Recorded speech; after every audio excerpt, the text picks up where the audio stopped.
Hey guys, it's me, Jenny, and I keep meaning to be like, let me film a vlog of some kind, and then I keep forgetting, it doesn't happen, and then don't upload anything, and nothing critical happens. So I just woke up. It is currently 17 minutes past 4 in the morning, after having my first nightmare in ages, but it was like a really cool and epic nightmare. So I was like, hey, you know what? I've gone downstairs, I've put my wash into the tumble dryer. I've had myself a sip of water because apparently I was really dehydrated because now I have hiccups.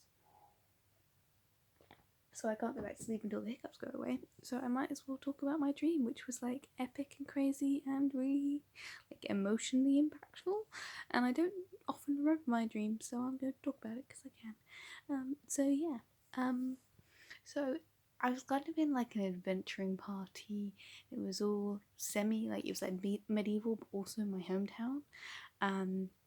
And I feel like there was a lot of stuff that had gone on before, like we'd gone on lots of adventures, and it was kind of like one of those like intermediate episodes of a TV series where like all feeling like we're a bit settled down. Like there was a big dark prophecy where I think it was our sorceress, where they were like, your sorceress is going to die or something, and we'd like inverted prophecy about her death.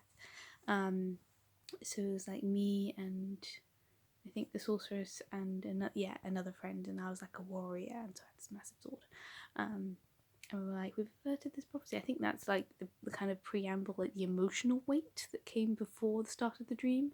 So we'd like, and it was like the good times. And so there was also something to do with lots of car chases as well at one point, but yeah, whatever.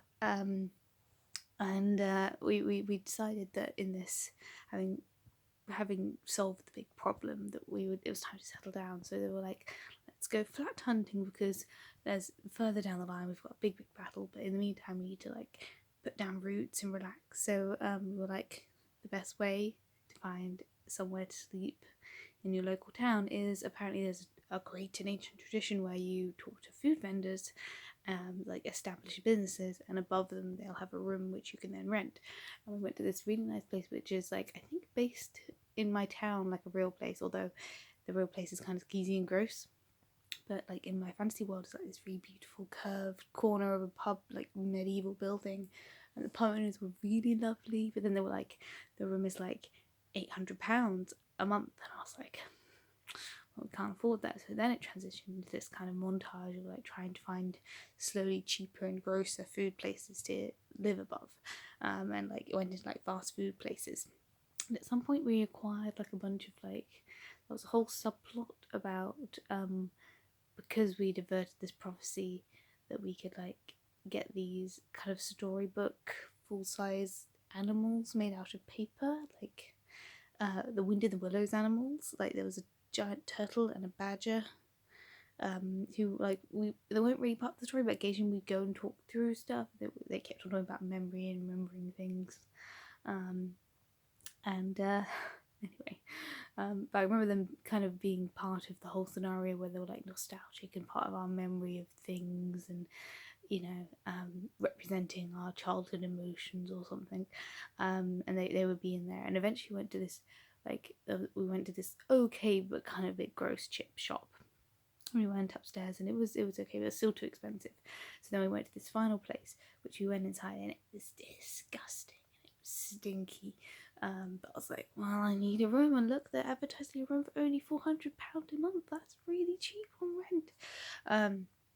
So I went and said, can I see your room? And they, like, it was this man and this woman who were both blonde and kind of creepy looking. And the moment I asked for a room, they kind of like went slightly like hypnotically zombieified, and they led me past the like directly upstairs, this really tight spiral staircase, past this really greasy like cover up the back way cloth, and it was disgusting. The moment I got upstairs, it was like covered, like the whole room was covered in like witch runes and like creepy writing and like things hanging from the ceiling, and it was all dark, and I was like, nope, nope, nope, nope. And I ran back downstairs and found my friends, and we like ran outside, and then me and my sorceress friend started like chanting like I think it was like something Christian in Latin, I picked up from work at some point, and like we did the whole like mantra to try and like break the spell because we could both feel our minds like being taken over by this witchcraft. We like ran out past the chip shop and like through this dry dock and then out onto like this waterway out by the water, and then it was like this super gnarly sword fight ensued where these two witches had like chased us out, and they were like using magic, but we were using swords, and like they like came over and like stabbed the sorceress through the stomach, and it was super gnarly, and then like it was like pulling swords out. It was kind of like, I think, the Witcher sword fight from the first episode, that sort of level of cool sword fighting, but like my hands got cut into shreds because I kept holding onto blades, and the blades kept on getting pulled out my hand, and eventually like we managed to kill both witches.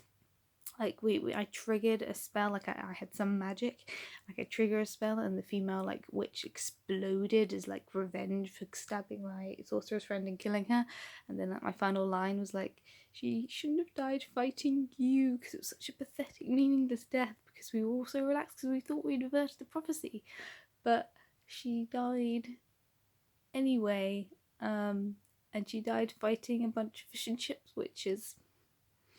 But then the fairy tale creatures came up and they were like, well, we were representing your memory, and now you realise that, you know, you're not going to lose the memory of it, but all that jazz. And then I had a thing with my warrior friend who was like, I know what it's like to lose, like it was all about like having like losing your memory of someone that you've lost, and like how that's a true death, and like the fact that we would go on is like honouring our friend. And it was just like, and then I woke up and like I think during D&D I chewed my thumb to death because I was like, it's a really exciting episode. I had so much sugar as well. I think that's probably why my brain is like hyperactive at the moment, is because it was like a really good session. It was really like break out my mind, and also my friends always give me so much sugar, even though I'm not DMing at the moment, so I don't need the sugar. But like they gave me like mawams, and I had a load of donuts, and I bit my thumbnail, I bit my fingernail, so my hands are like really tender, I think. And so like part of the dream was like I was like again catching these knives and like all the stuff, and I kept on taking like physical damage, and I think subconsciously like my hands hurt slightly from chewing my thumbnail, and like I think I've got a couple of paper cuts, and then apparently had this big epic dream about death and life and memory and what it means to exist and what it means to carry on after death. So yeah. It's a vlog. I don't know if it's a good vlog, but it's a vlog. But I always mean to keep a dream diary because it's so rare that I have active, like, exciting, interesting dreams, and then each time I will remember that because that's epic, and then I go to sleep. So, hey, maybe this will become a thing. Who knows? If you enjoyed this, let me know. The creatures who were they were like made out of paper. They were like kind of like moving paper 3D creatures. We had to let them go, and they all turned to stone, and then we left them in this park, so that the next generation could interact with these kind of memory carrying animal creatures. So the giant turtle and the badger and I think it was a mouse. I think there was 3 of them. We left them in a park together, and we went off on our adventure to defeat another big bad, having lost our sorceress. Night night.